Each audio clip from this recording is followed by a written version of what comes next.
கிறிஸ்துவுக்குள் அன்பான தேவனுடைய பிள்ளைகளே, ஆண்டவராகிய இயேசு கிறிஸ்துவின் பெயரால் என் அன்பின் வாழ்த்துக்களை தெரிவித்துக் கொள்கிறேன். இன்று நாம் தியானிக்கவிருக்கும் வேத வசனம் சங்கீதம் 118:22.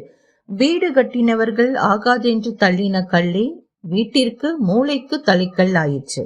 என்ன ஒரு அற்புதமான வேத வசனம்! வீடு கட்டினவர்கள் ஆகாதென்று தள்ளின கல். அப்படியென்றால் என்ன? ஒரு கன்ஸ்ட்ரக்ஷன் செய்யக்கூடிய இடத்திலே அதில் வேலை செய்பவர்கள் கற்களை வைத்துதான் அதை கட்டி எழுப்புவார்கள். அப்படி அவர்கள் கட்டும்போது ஒவ்வொரு கற்களையும் அவர்கள் செக் பண்ணி பார்த்துதான் பயன்படுத்துவார்கள். அப்படி அவர்கள் கட்டும்போது ஒரு சில கற்களை இது அவ்வளவாக சிறப்பானதாக இல்லை, அதாவது இது ஸ்ட்ராங்காக இல்லை, ஷேப் சரியில்லை என்று ஒரு சில கற்களை அவர்கள் ஓரமாக தள்ளி ஒதுக்கி வைத்து விடுவார்கள். அவர்கள் கண்களுக்கு எந்தெந்த கற்கள் எல்லாம் நல்ல ஸ்ட்ராங்காக, பிரைட்டாக, நல்ல ஷேப்பாக, மிகச் சிறப்பானதாக தெரிகிறதோ அந்த கற்களை மட்டுமே பயன்படுத்துவார்களாம். இப்படி இவர்கள் புறக்கணித்த கற்களை எல்லாம் அந்த கன்ஸ்ட்ரக்ஷன் ஒர்க் முடிகிற வரைக்கும் ஒரு மூலையிலே அதை வைத்து விடுவார்கள். வேறு எந்த விஷயத்திற்காவது பயன்படுத்தி கொள்ளலாம் என்று, அல்லது கடைசியாக ஸ்கிராப்பில் போட்டு விடலாம் என்று தனியாக ஒதுக்கி வைத்திருப்பார்கள். இப்படியாக இருக்கும் கற்கள் தான் ஒரு சில சமயங்களிலே யார் ஒதுக்கினார்களோ அவர்களே அந்த கல்லை தேர்வு செய்து எடுத்து விடுவார்கள். அதுவும் மிக முக்கியமான ஒரு இடத்திலே வைப்பதற்கு. இந்த வசனத்தில் அடுத்த வார்த்தைகள் என்ன? மூளைக்கு தலைக்கல் ஆயிற்று. மூளைக்கு தலைக்கல் என்றால் அது ஒரு சாதாரணமான விஷயம் இல்லை, அது ஒரு ஸ்பெஷலான காரியம். அந்த கன்ஸ்ட்ரக்ஷனை தாங்கக்கூடிய அஸ்திவாரமாக இருக்கலாம், அல்லது ஒரு முக்கியமான பகுதியாக இருக்கலாம். ஸோ அப்படிப்பட்டதான அந்த மிக முக்கியமான இடத்திற்கு, முக்கியமான தருணத்திற்கு, அந்த நேரத்திலே, அந்த இடத்திலே அதை கட்டுபவர்களின் கண்களுக்கு அவர்களால் ஒதுக்கப்பட்ட அந்த கல்லே மிக நேர்த்தியாக பொருந்துமாம். இது அந்த கல்லுக்கு எப்படிப்பட்டதான ஒரு ஆசீர்வாதம்! அந்த கல் நினைத்து பார்த்திருக்குமா? அவ்வளவுதான், நம்மை ஒதுக்கிட்டாங்க, நாம எதுக்கும் பிரயோஜனப்படல, இந்த பில்டிங் எவ்வளவு அழகாக இருக்கு, நானும் நேர்த்தியாக இருந்திருந்தா ஒருவேளை இதில் எனக்கும் ஒரு பங்கு இருந்திருக்கும், ஒரு வாய்ப்பு இருந்திருக்கும். ஆனால் நாம் வெளியே குப்பைக்குத்தான் செல்ல போகிறோம் என்றுதான் அந்த கல் நினைத்திருக்கும்.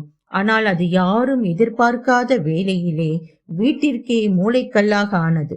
அப்படித்தான் தேவன் நம்மை பார்த்து உவமையாக சொல்கிறார். நாமும் கூட நம் குடும்பத்திலே பிறரால் ஒதுக்கப்பட்டவர்களாக இருக்கலாம். நல்ல ஞானமோ திறமையோ வேலையோ இல்லாமல் பலவீனமாக இருக்கலாம். படிப்பிலே மிகவும் பின்தங்கியவர்களாக இருக்கலாம். சரிவர படிக்க இயலாமல் ஞானத்திலே குறை உள்ளவர்களாக இருக்கலாம். ஏன் நம் குடும்பத்தில் கூட ஒரு சில பிள்ளைகள் இப்படியாக இருக்கலாம். இதனால் பெற்றோர்கள் மிகவும் கலங்கி, என் பிள்ளைக்கு படிப்பு சரிவர வரவில்லையே, இவன் நன்றாக படிக்கவில்லை என்றால் இவர்களின் எதிர்காலம் என்னவாகும் என்று நாம் அந்த பிள்ளைகளை குறித்து கலங்கி கொண்டிருக்கலாம். இப்படிப்பட்டதான நம்மை பார்த்துதான் ஆண்டவர் சொல்கிறார், கட்டுகிறவர்கள் புறக்கணித்த கல்லே வீட்டிற்கு தலைக்கல் ஆயிற்று, உன்னையும் உயர்த்துவேன் என்று சொல்கிறார்.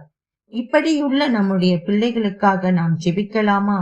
எங்கள் அன்பு ஆண்டவரே, எங்கள் குடும்பத்திலும் கூட இப்படிப்பட்டதான விளக்கப்பட்ட கல்லை போன்ற சூழ்நிலையில் எங்கள் பிள்ளைகள் இருக்கிறார்கள் அப்பா. இந்த பிள்ளைகளை எல்லாம் உம்முடைய பாதத்திலே கொண்டு வருகிறோம். நீர் இவர்கள் மேல் எவ்வளவாய் அன்பு கூறுகிற தேவனாக இருக்கிறீர். நீர் இந்த உலகத்தில் வாழ்ந்த காலத்திலே பிரபுக்களோடும் ராஜாக்களோடும் அல்ல தேவனே, மிகவும் ஏழ்மையான எளிய நபர்களையே, இந்த உலகத்தால் புறக்கணிக்கப்பட்ட நிலையில் இருந்தவர்களையே உம்முடைய நண்பராகவும் சீடர்களாகவும் தேர்ந்தெடுத்தீர். ஆண்டவரே, ஏழை எளிய மக்களுக்கே நீர் பல அற்புதங்களையும் அடையாளங்களையும் செய்தீர். பிறவி குருடனாக இருந்த ஒரு மகனை நீர் தொட்டு சுகமாக்கினீர். ஆம், அவன் பிறந்ததிலிருந்தே பார்வையற்றவனாக இருந்ததினால் இதோ இந்த சமுதாயம் அவனை ஒரு பாவியாக பார்த்தது. ஆனால் ஆண்டவரே, நீர் அந்த மகனை தொட்டு அவனுக்கு ஒரு அற்புத சுகத்தை நிகழ்த்தினீர்.